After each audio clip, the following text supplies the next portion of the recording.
Hi hello viewers, இது உங்கள் ஷாலினி டிவியின் புன்னகை பெண்ணே நிகழ்ச்சி.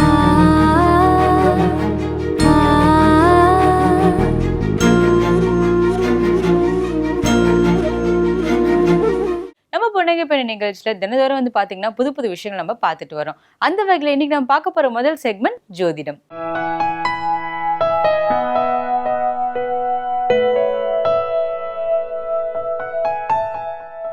இந்த செக்மெண்ட்ல ஜோதிடர் சுந்தரராஜன் அவர்கள் நம்மளுக்கு வாழ்க்கையில் ஏற்படுகிற பிரச்சனைகளை எப்படி ஜோதிடம் மூலியமா தீர்க்கலாம் அப்படின்றத சொல்றாரு.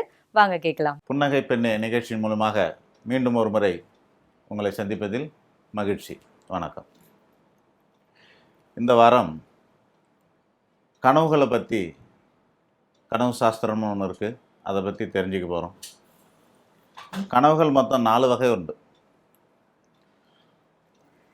ஒன்று லட்சிய கனவு, 2வது சகுன கனவு, 3வது குழப்பமான மனநிலையினால் ஏற்படக்கூடிய குழப்ப கனவு.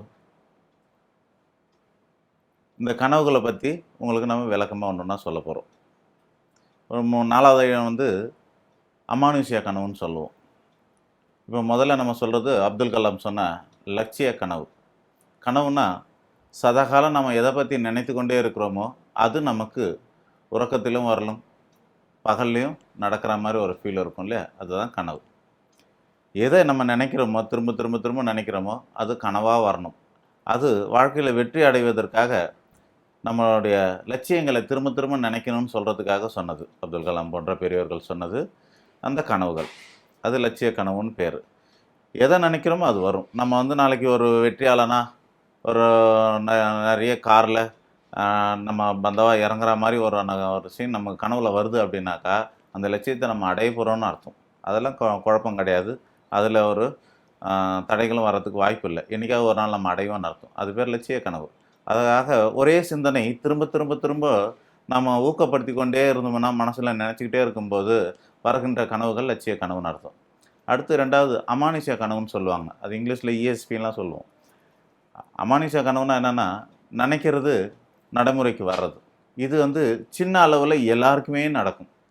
யாரையாவது பார்த்தோம்னா உங்களை எங்கேயோ பார்த்தா மாதிரி இருக்குதுன்னு சொல்லுவாங்க.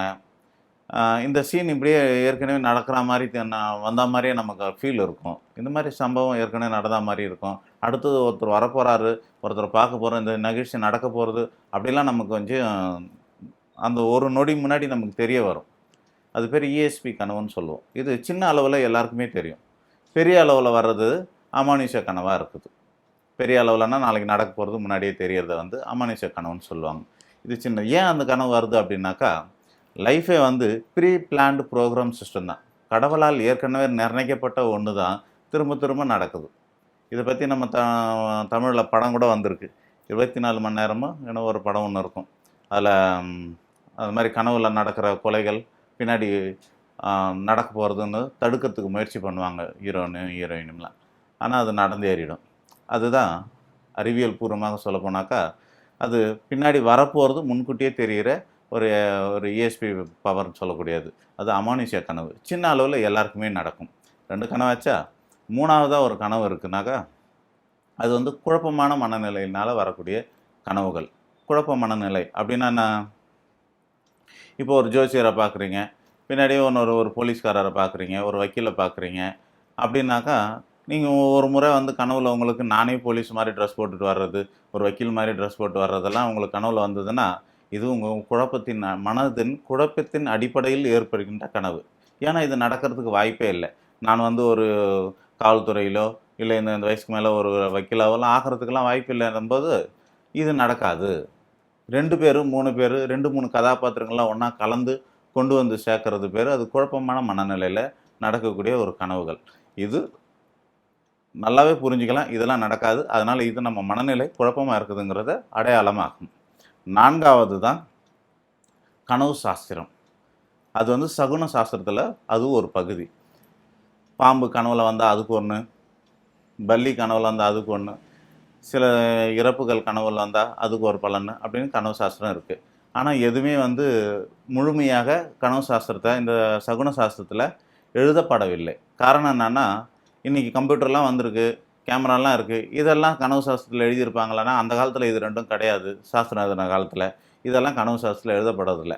அதனால் இனி வரப்போகிற பொருள்களை பற்றியெல்லாம் கனவு சாஸ்திரத்தில் எழுதாத காரணத்தினால அதை பற்றியெல்லாம் எது கனவுல வந்ததுங்கிறத வச்சு நம்ம சொல்ல முடியாது.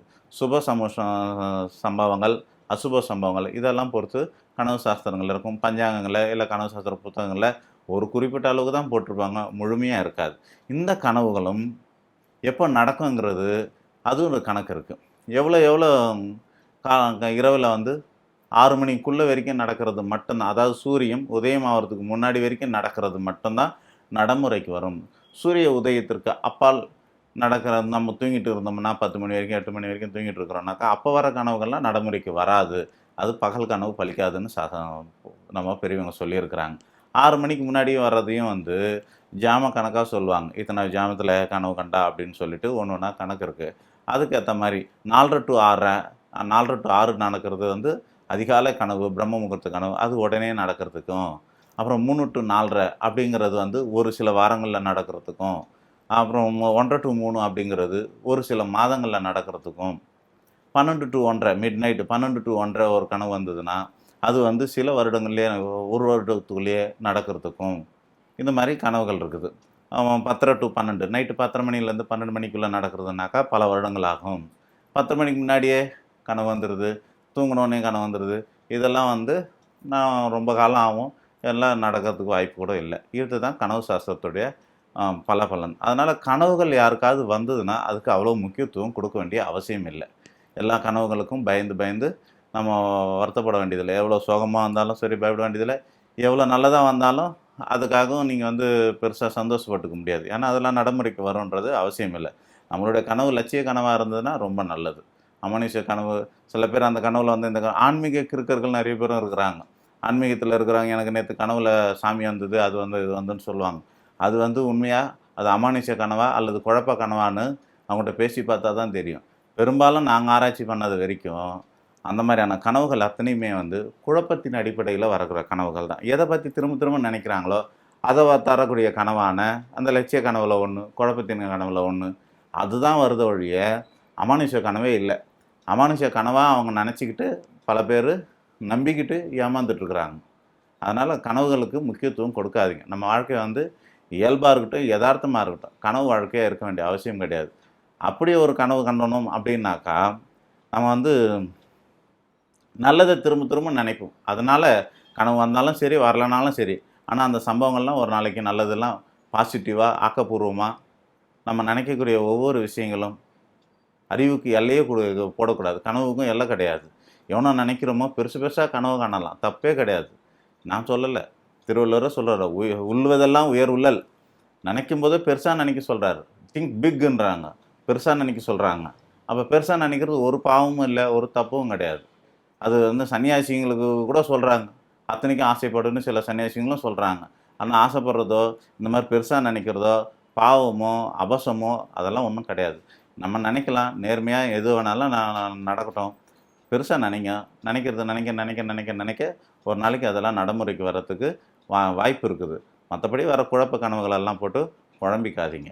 நன்றி. மீண்டும் அடுத்த வாரம் சந்திப்போம். நம்ம புன்னகை பெண்ணை நிகழ்ச்சியில் இப்போ ஒரு சின்ன பிரேக்.